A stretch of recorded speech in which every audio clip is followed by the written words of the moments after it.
ایک شخص کو حضور نے دیکھا، اس نے میلے کچیلے کپڑے پہنے، تو حضور نے ٹھنڈی آہ بھری، فرمایا کاش یہ دھو کے کپڑے پہنتا۔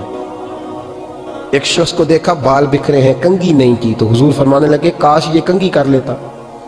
نفاست پسند آدمی پہ نا بوجھ بنتا ہے۔ جو آدمی، آپ کو پتہ ہے کہ امام شافعی تو فرماتے ہیں جمعے والے دن غسل کرنا واجب ہے، مت غسل نہ کرے تو جمعہ ہی نہیں ہوگا۔ اگرچہ ہمارے امام صاحب کے نزدیک سنت ہے۔ یہ سنت کب بنا؟ ایک دن نا بہت سارے لوگ اپنے اپنے کام سے اٹھے مسجد میں آ گئے، مسجد نبوی میں۔ کوئی کسان تھا تو کھیت سے اٹھ کے آ گیا، کوئی مزدور تھا تو مزدوری سے اٹھ کے آ گیا۔ تو مسجد میں جب بہت سارے لوگ جمع ہوئے نا تو بعض لوگوں کو دقت محسوس ہوئی، تو رسول کریم علیہ السلام نے فرمایا کتنا ہی اچھا ہو کہ تم جمعے والے دن نہا کے آیا کرو۔ بس وہ صحابہ کا مزاج ہمارے والا نہیں تھا کہ تفصیل بتائیں، حکمت بتائیں، ملے گا کیا، ثواب کتنا، نہ نہائے تو گناہ، یہ کوئی نہیں۔ حضور نے کہا کہ نہا کے آؤ تو کتنا ہی اچھا ہے۔ پھر کسی صحابی نے کبھی بھی بغیر غسل کیے جمعہ ادا ہی نہیں کیا، کسی نے بغیر غسل کے کبھی جمعہ ادا ہی نہیں کیا نا۔ اسلام بڑا خوبصورت دین ہے۔ حضور نے فرمایا جو کچا پیاز کھائے وہ مسجد نہ آئے، پہلے مسواک کرے، دانت صاف کرے پھر آئے۔ نبی پاک صلی اللہ علیہ وسلم نے فرمایا جو کچی مولی کھائے مسجد نہ آئے۔ مولی کھانا جائز ہے، پیاز کھانا جائز ہے، لیکن منہ سے بدبو آتی ہے۔ نبی پاک علیہ السلام کا ظاہری حسن کیا بات ہے۔ میلاد مبارکہ میں نبی پاک علیہ السلام کی جو چیز بڑی کھل کے واضح آتی ہوتی ہے وہ رسول اللہ کا حسن و جمال ہے۔ آپ کی والدہ سیدہ طیبہ طاہرہ حضرت سیدہ آمنہ رضی اللہ تعالیٰ، اماں جی کہتی ہیں کہ میرے محبوب جب میرے بطن اقدس میں آئے تو جو تکالیف عورتوں کو ہوتی ہے مجھے ان میں سے کوئی تکلیف بھی نہیں ہوئی، اور اماں جی کہتی ہیں مجھے کبھی کوئی ثقل، کوئی بوجھ محسوس نہیں ہوا، اور فرماتی ہیں کہ جو ولادت کے وقت لوگوں کو، عورتوں کو تکلیف ہوتی ہے مجھے وہ بھی نہیں ہوئی، اور فرماتی ہیں کہ نبی کریم علیہ السلام پیدا ہوئے تو ہمیں حضور علیہ السلام کی ناف کو کاٹنا نہیں پڑا، ناف بریدہ پیدا ہوئے، ختنہ شدہ پیدا ہوئے۔ آپ کو پتہ ہے عورتیں غسل دیتی ہیں بچے کو پیدا ہونے کے بعد، لیکن میرے محبوب نے سجدہ ہی کر لیا پیدا ہوتے ہی، امتی امتی کہتے ہوئے پیدا ہوئے۔ حق نے فرمایا کہ بخشا الصلاۃ والسلام، اور پہلے سجدے پر روز ازل سے درود۔ میرے امام فاضل بریلوی کا جو انداز تکلم ہے نا اس کی بھی حد ہی کوئی نہیں، کوئی حد ہی نہیں، کہاں تک ان کی محبت جاتی۔ کہنے لگے پہلے سجدے پہ روز ازل سے درود، یادگاری یہ امت پہ لاکھوں سلام، یادگاری یہ امت پہ لاکھوں سلام۔ بتائیے بغیر وضو کے، بغیر غسل کے سجدہ ہو جاتا ہے؟ تو حضور نے سجدہ کر کے بتایا کہ اللہ نے مجھے پاک صاف پیدا کیا ہے۔ نبی پاک صلی اللہ علیہ وسلم کی والدہ نے جب یہ باتیں ارشاد فرمائیں تو لوگوں نے پوچھا ان سے کہ اماں جی پھر آپ ایک جملے میں بتائیں کہ ماجرا سارا کیا تھا، آخر ایک ولادت تو ہوئی نا، آپ کے وجود اطہر سے ایک بچہ تو نکلا، تو یہ کیا تھا؟ تو سیدہ آمنہ فرمانے لگی خارج منی نور، بس میرے وجود سے ایک نور نکلا ہے، بس میرے وجود سے ایک، اور روشنی آتی جاتی ہے تو کسی کو تکلیف نہیں دیتی، ایک نور نکلا۔ میرے رسول کریم علیہ السلام کو ظاہری حسن بھی کمال دیا، اور پھر حضور کی نفاست پسندی، صفائی پسندی۔ نبی پاک جب بات کرتے تھے نا تو حضور کے دانتوں سے نور نکلتا، اس کے باوجود حضور ہر وضو کے لیے مسواک کرتے۔ میں نے ہر نماز کے لیے نہیں کہا، میں اپنے لفظوں کا ذمہ دار ہوں۔ کس کے لیے بولے آپ حضرات؟ ہر وضو کے لیے، یعنی اگر نبی پاک نے وضو نماز کے لیے کیا تب بھی مسواک کی، اور اگر قرآن شریف کی تلاوت کے لیے کیا تو پھر بھی مسواک کی، کسی اور موقع کے لیے وضو فرمایا تو پھر بھی مسواک کی۔ اور سیدہ عائشہ فرماتی ہے جب بھی حضور گھر سے نکلنے لگتے پہلے مسواک فرماتے، حالانکہ رسول پاک کے دندان اقدس تو نور والے تھے، ضرورت ہی نہیں تھی۔ ہماری تعلیم کے لیے نفاست پسندی۔ ایک بات میں نے شروع کرنی ہے پر آپ نے ناراض نہیں ہونا، پہلے وعدہ کر لیں،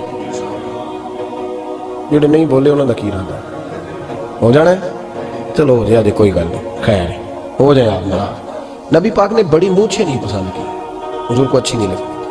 ایک بات پوچھتا ہوں آپ سے، یہ درد دل ہے میرا اور صرف سمجھانے کے لیے عرض کر رہا ہوں، کوئی تنقید نہیں، اللہ تعالیٰ مجھے نیت کا وضو عطا کرے۔ ایک بات بتانا، اگر بہو کھانا پکا کے لائے اور سالن سے بال نکل آئے تو پھر اس کا کیا حال ہوتا ہے؟ کئی تو بوڑھے پلیٹ اٹھا کے دیوار میں مارتے ہیں، ایسے ہی ہوتا ہے نا بھئی یہ کیا ہے؟ اور اگر کبھی روٹی سے نکل آئے تو بیوی صاحبہ کا کیا حال ہوتا ہے؟ یہ کوئی طریقہ ہے کھانا پکانے کا؟ اور اللہ تعالیٰ معاف کرے، اگر کبھی ہوٹل میں چلے جائیں امیر لوگ 15,000 کا ڈنر کرنے، تو وہاں کسی سالن کی پلیٹ سے بال نکل آئے تو پھر تو پیسے کیا دینے ہیں، پھر تو ان کو اور جرمانہ ہو جاتا ہے۔ یہ تو سارے بال نکل آئے تو مشکل. اور ویسے بھی جو نفاست ہے نا طبیعت کی، اس پر بوجھ بنتا ہے. بال کھانے میں ہو، آٹے میں ہو تو بوجھ بنتا ہے. تو بڑی مونچھوں والا دوست، بھائی، بزرگ جب پانی پیے گا تو بال پانی میں جائیں گے کہ نہیں جائیں گے؟ حکیم اور ڈاکٹر کہتے ہیں کہ کینسر کے مرض کا خطرہ ہے. اب باقی بھی راضی نہ ہوں. حضور نے بڑی مونچھیں بھی پسند نہیں کی اور چھوٹی داڑھی بھی پسند نہیں کی. حضور نے فرمایا داڑیاں بڑھاؤ، مونچھوں کو پست کرو، مشرکین کی مخالفت کرو. اور ایک مقام پہ رسول پاک علیہ السلام نے یہاں تک فرمایا کہ جو مونچھیں پست نہیں کرتا وہ ہم میں سے ہے ہی نہیں. اتنے سخت لفظ. ایک صحابی تھے، آپ یقین کریں نا، کئی دفعہ دوستوں کو کہنا پڑتا ہے اور کئی دفعہ نا مجھے محسوس ہوتا ہے کہ یار ہم روز ہی کہتے ہیں، لیکن کہتے پتہ کیوں ہے؟ کہ بوجھ بنتا ہے وہ بندہ جو اس طرح کی تباہ کے ساتھ آتا ہے، جو حضور نے پسند نہیں کیا. ایک شخص نبی پاک کے سامنے آیا، قاضی عبدالدائم دائم صاحب نے لکھا ہے، بڑی خوبصورت بات لکھی ہے. کہنے لگے حضور کے سامنے وہ اکثر آیا کرتا تھا تو مونچھیں بڑی تھی، حالانکہ داڑھی بھی بڑی تھی، مونچھیں بھی بڑی تھی. 2-4 دفعہ حضور نے باتوں میں تات اللفظ سمجھایا. کچھ بندے نہیں سمجھتے. تات اللفظ سمجھاؤ یا بڑا کھول کے سمجھاؤ پر بات سمجھنے کو تیار نہیں ہوتے. پتہ نہیں کیا ایسا حسن ہے بھئی، جو حسن نبی پاک نے پسند نہیں کیا وہ کبھی حسن ہو سکتا ہے؟ کبھی خوبصورتی ہو سکتی ہے؟ وہ کسی کا ذاتی کلچر تو ہو سکتا ہے پر دین کی تہذیب نہیں. نبی کریم علیہ السلام نے کئی دفعہ سمجھایا تو ان کی سمجھ میں بات نہ آئی. ایک دن وہ بیٹھے ہوئے تو حضور نے ایک صحابی سے فرمایا کینچی لاؤ. کہنے لگے میں سمجھ گیا کہ میرے ساتھ کچھ ہونے لگا ہے. ساتھ ہی حضور نے فرمایا ایک مسواک بھی لانا. کہنے لگے میں نے کہا بچت ہو گئی، میرے تو دانت صاف ہے. تو یہ شاید اس کی بات ہونے لگی ہے جس کے دانت بھی ٹھیک نہیں. دونوں چیزیں جب آ گئی نا تو حضور اٹھے اور نبی پاک نے مسواک ان کے ہونٹوں پہ رکھی. اسی سے آبی ہونٹوں کے اوپر مسواک رکھ کے تو اوپر سے حضور نے مونچھیں کاٹ لی. فرمایا یہ نہ ایسا کرو، یہ چیز مجھے پسند نہیں ہے. حضور نے نفاست پسندی کو. اب تو اللہ تعالیٰ خیر کرے، ملانگا آ گئے مارکیٹ میں. ملنگ، درویشی، فقیری، ان کے پاس رش بھی زیادہ ہے، ان کے درباروں پہ بھی رش زیادہ ہے. جی کہتے ہیں حضرت صاحب درویش آدمی ہے. بھئی روٹی تو پورے ٹائم پہ کھاتا ہے، مونچھیں کٹوانے میں ہی درویش ہو گیا ہے. نہ بال کٹواتا ہے نہ مونچھیں کٹواتا ہے. یہ گرو نانک کی تعلیمات ہیں، یہ نبی پاک کی تعلیم نہیں. وجود کا کوئی بال نہ کٹوانا یہ سکھوں کا طریقہ ہے. مسلمانوں کا یہ انداز، یہ کدھر کی فقیری ہے؟ دین کوئی غلاظتوں والا معاذ اللہ کہ بابا کپڑے نہیں بدلتا، بابا غسل نہیں کرتا، بابا بال نہیں کٹواتا. بابا ہے، پاگل ہے. قطعی طور پر کوئی فقیری نہیں. فقیری صرف وہ ہے جو میرے نبی نے کیا ہے. ایک شخص کو حضور نے دیکھا، اس نے میلے کچیلے کپڑے پہنے تو حضور نے ٹھنڈی آہ بھری، فرمایا کاش یہ دھو کے کپڑے پہنتا. ایک شخص کو دیکھا بال بکھرے ہیں، کنگھی نہیں کی تو حضور فرمانے لگے کاش یہ کنگھی کر لیتا. نفاست پسند آدمی پہ نا بوجھ بنتا ہے. جو آدمی، آپ کو پتہ ہے کہ امام شافعی تو فرماتے ہیں جمعے والے دن غسل کرنا واجب ہے. ماتے غسل نہ کرے تو جمعہ ہی نہیں ہوگا. اگرچہ ہمارے امام صاحب کے نزدیک سنت ہے. یہ سنت کب بنا؟ ایک دن نہ بہت سارے لوگ اپنے اپنے کام سے اٹھے مسجد میں آ گئے، مسجد نبوی میں. کوئی کسان تھا تو کھیت سے اٹھ کے آ گیا، کوئی مزدور تھا تو مزدوری سے اٹھ کے آ گیا. تو مسجد میں جب بہت سارے لوگ جمع ہوئے نا تو بعض لوگوں کو دقت محسوس ہوئی. تو رسول کریم علیہ السلام نے فرمایا کتنا ہی اچھا ہو کہ تم جمعے والے دن نہا کے آیا کرو. بس وہ صحابہ کا مزاج ہمارے والا نہیں تھا کہ تفصیل بتائیں، حکمت بتائیں، ملے گا کیا، ثواب کتنا، نہ نہائے تو گناہ، یہ کوئی نہیں. حضور نے کہا کہ نہا کے آؤ تو کتنا ہی اچھا ہے. پھر کسی صحابی نے کبھی بھی بغیر غسل کیے جمعہ ادا ہی نہیں کیا. کسی نے بغیر غسل کے کبھی جمعہ ادا ہی نہیں کیا. نا اسلام بڑا خوبصورت دین ہے. حضور نے فرمایا جو کچا پیاز کھائے وہ مسجد نہ آئے، پہلے مسواک کرے، دانت صاف کرے پھر آئے. نبی پاک صلی اللہ علیہ وسلم نے فرمایا جو کچی مولی کھائے مسجد نہ آئے. مولی کھانا جائز ہے، پیاز کھانا جائز ہے، لیکن منہ سے بدبو آتی ہے. نبی پاک علیہ السلام کا ظاہری حسن کیا بات ہے.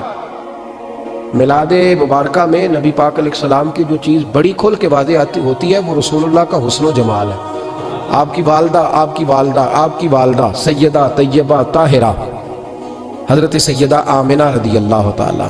اماں جی کہتی ہیں کہ میرے محبوب جب میرے بطن اقدس میں آئے تو جو تکالیف عورتوں کو ہوتی ہے مجھے ان میں سے کوئی تکلیف بھی نہیں ہوئی. اور اماں جی کہتی ہیں مجھے کبھی کوئی ثقل، کوئی بوجھ محسوس نہیں ہوا. اور فرماتی ہیں کہ جو ولادت کے وقت لوگوں کو، عورتوں کو تکلیف ہوتی ہے مجھے وہ بھی نہیں ہوئی. اور فرماتی ہیں کہ نبی کریم علیہ السلام پیدا ہوئے تو ہمیں حضور علیہ السلام کی ناف کو کاٹنا نہیں پڑا، ناف بریدہ پیدا ہوئے، ختنہ شدہ پیدا ہوئے.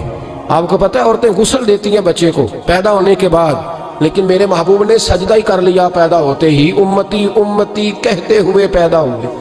حق نے فرمایا کہ بخشا الصلاۃ والسلام، اور پہلے سجدے پر روز ازل سے درود. میرے امام فاضل بریلوی کا جو انداز تکلم ہے نا، اس کی بھی حد ہی کوئی نہیں، کوئی حد ہی نہیں، کہاں تک ان کی محبت جاتی. کہنے لگے پہلے سجدے پہ روزے، ازل سے درود، یادگاری یہ امت پہ لاکھوں سلام، یادگاری یہ امت پہ لاکھوں سلام. بتائیے بغیر وضو کے بغیر غسل کے سجدہ ہو جاتا ہے؟ تو حضور نے سجدہ کر کے بتایا کہ اللہ نے مجھے پاک صاف پیدا کیا ہے. نبی پاک صلی اللہ علیہ وسلم کی والدہ نے جب یہ باتیں ارشاد فرمائیں تو لوگوں نے پوچھا ان سے کہ اماں جی پھر آپ ایک جملے میں بتائیں کہ ماجرا سارا کیا تھا، آخر ایک ولادت تو ہوئی نا، آپ کے وجود اطہر سے ایک بچہ تو نکلا، تو یہ کیا تھا؟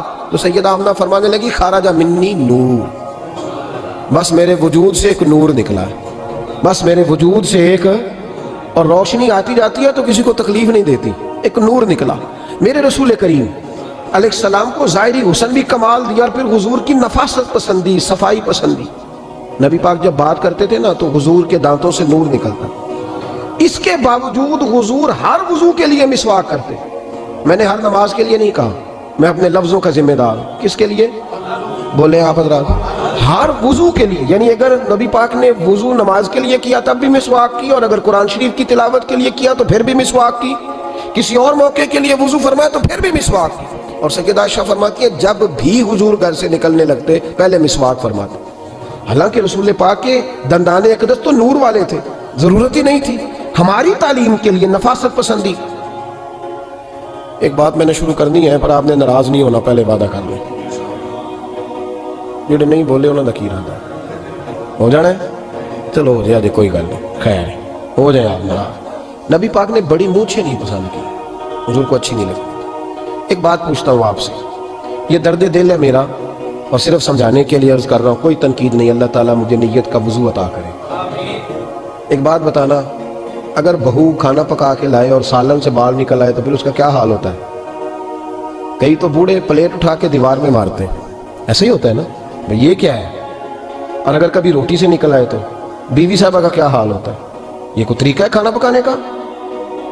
اور اللہ تعالیٰ معاف کرے، اگر کبھی ہوٹل میں چلے جائیں امیر لوگ 15,000 کا ڈنر کرنے، تو وہاں کسی سالن کی پلیٹ سے بال نکل آئے تو پھر تو پیسے کیا دینے ہیں، پھر تو ان کو اور جرمانہ ہو جاتا ہے. یہ تو سارے بال نکل آئے تو مشکل. اور ویسے بھی جو نفاست ہے نا طبیعت کی، اس پر بوجھ بنتا ہے. بال کھانے میں ہو، آٹے میں ہو تو بوجھ بنتا ہے. تو بڑی مونچھوں والا دوست، بھائی، بزرگ جب پانی پیے گا تو بال پانی میں جائیں گے کہ نہیں جائیں گے؟ حکیم اور ڈاکٹر کہتے ہیں کہ کینسر کے مرض کا خطرہ ہے. اب باقی بھی راضی نہ ہوں. حضور نے بڑی مونچھیں بھی پسند نہیں کی اور چھوٹی داڑھی بھی پسند نہیں کی. حضور نے فرمایا داڑھیاں بڑھاؤ، مونچھوں کو پست کرو، مشرکین کی مخالفت کرو. اور ایک مقام پہ رسول پاک علیہ السلام نے یہاں تک فرمایا کہ جو مونچھیں پست نہیں کرتا وہ ہم میں سے ہے ہی نہیں.